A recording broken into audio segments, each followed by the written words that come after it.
Esse é o Polo Norte magnético, mas o Polo Norte não é um ímã. O campo magnético é gerado pelas forças de dentro do planeta. Campos magnéticos são gerados por correntes em movimento e a Terra é uma grande corrente em movimento. A Terra gira e o interior dela é derretido e líquido. É como essa taça de vinho. Quando eu giro, ele faz um movimento organizado e chega à beira da taça. É exatamente isso que acontece dentro do núcleo da Terra. Ferro derretido no núcleo gira e gera o campo magnético. Nosso planeta é um dínamo, um aparelho que transfere energia mecânica para energia magnética. Dínamos. Existe um na Terra, um no Sol e um na minha bicicleta.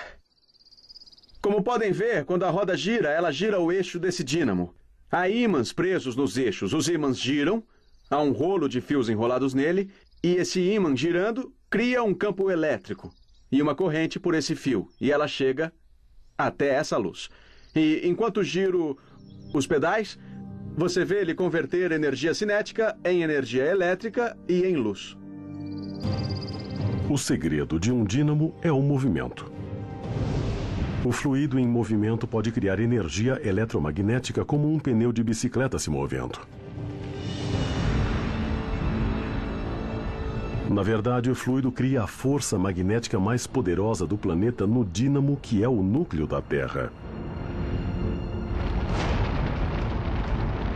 Mas há um problema nesse dínamo antigo. Ele pode parar ou mudar de direção.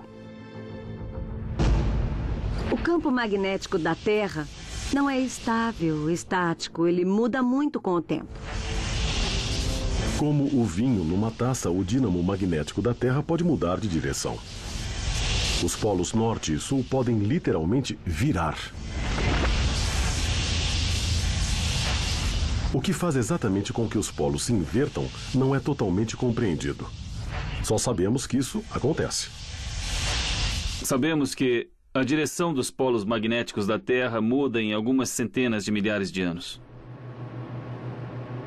Núcleos de gelo e a geologia das profundezas do mar revelam evidências de que há 780 mil anos, as bússolas apontariam para o sul. 50 mil anos antes disso, uma bússola apontaria para o norte. É um padrão recorrente em nosso planeta e pode acontecer novamente. É quase certo que o campo magnético da Terra vai mudar de direção de novo, mas não sabemos quando. Na verdade, a última inversão magnética foi há 780 mil anos, o que é mais tempo que a média de inversão de campos, então, de certo modo, já passamos da hora de uma inversão. Ninguém tem certeza de como uma inversão de polos afetaria a vida humana. Bússolas vão apontar para o sul. As migrações de aves podem parar. A navegação por GPS vai ser afetada. Mas há uma consequência mais perturbadora. Uma inversão de polos pode significar um período de campo magnético enfraquecido ou ausente no planeta.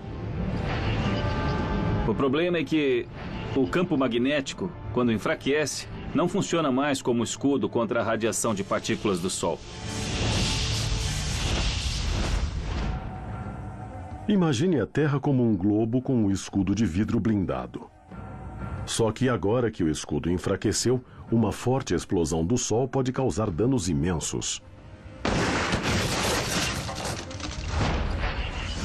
Quando a esperada inversão de polos acontecer, a magnetosfera protetora da Terra pode desaparecer, deixando todo o planeta vulnerável a fatais tempestades magnéticas do Sol.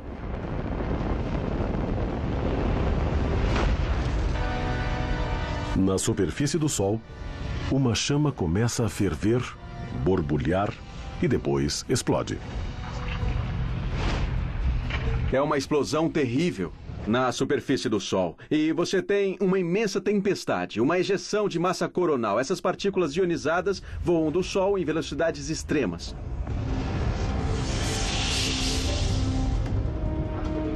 Essas são imagens sem precedentes do novo satélite da NASA chamado de SDO. Observatório da Dinâmica Solar. Nunca antes a humanidade olhou tão de perto essa estrela próxima. A grande diferença entre esse observatório e os outros é que olhamos o Sol todo, o tempo inteiro. Antes olhávamos pequenas áreas, não o disco inteiro.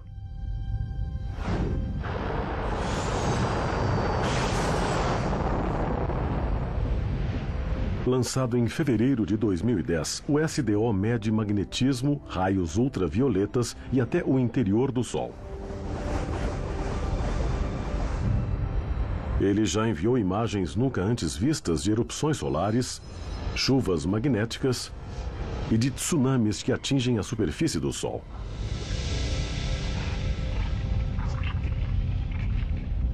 É como ter um gravador de DVD. Você pode voltar, você pode pegar a parte interessante e reprisar. Então vamos ver relações que nunca vimos antes. Uma das relações mais importantes é que toda atividade solar é basicamente atividade magnética. O segredo para entender a variação do Sol é o magnetismo. Vemos manchas solares, vemos filamentos, vemos explosões. Vemos as ejeções de massa coronal, grandes explosões de materiais no espaço. A única maneira de entender como tudo isso se relaciona é pelo campo magnético.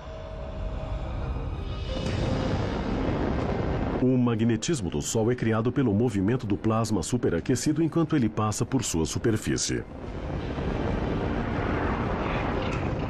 Uma maneira de gerar magnetismo é pela corrente em movimento. Então, qualquer carga que flua e se mova vai gerar um campo magnético. O Sol é uma grande concentração de fluxo e movimento de cargas. Um dos fenômenos magnéticos que pode ser visto da Terra é uma mancha solar. Se você olhar o Sol e vir uma mancha solar, ela parece uma mancha negra. O que acontece é que o campo magnético girou em si mesmo, de certa forma. Parece quando você abre o ralo de uma banheira e a água desce em espiral. Você cria um tornado, um vórtex, na superfície do Sol. E tem campos magnéticos extremamente fortes lá. Uma mancha solar pode levar a algo bem mais dramático. Uma erupção solar. Há explosões no Sol que chamamos de erupções solares.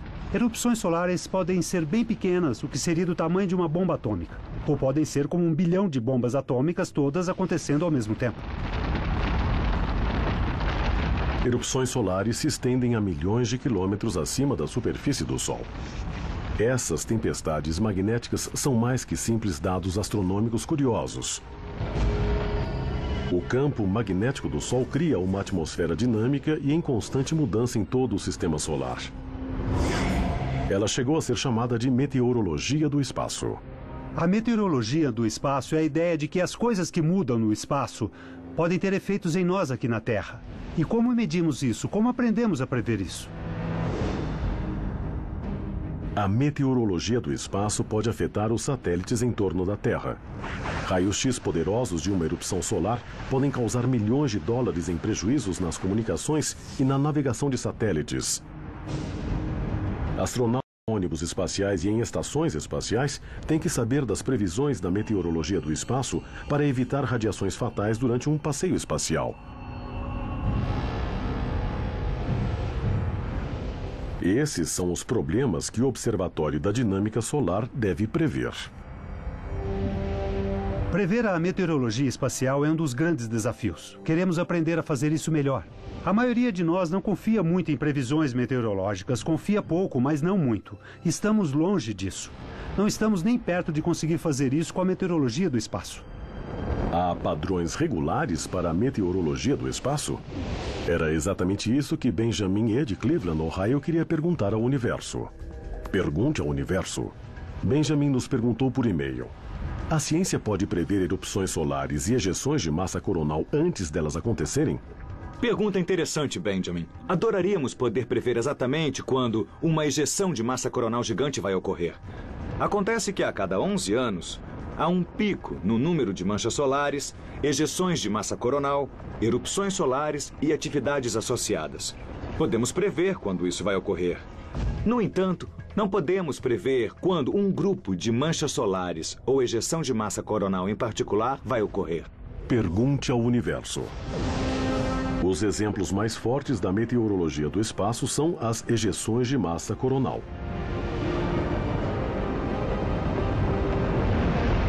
Elas são relacionadas ao ciclo solar e têm seu pico durante o máximo solar, com 2 ou 3 por dia.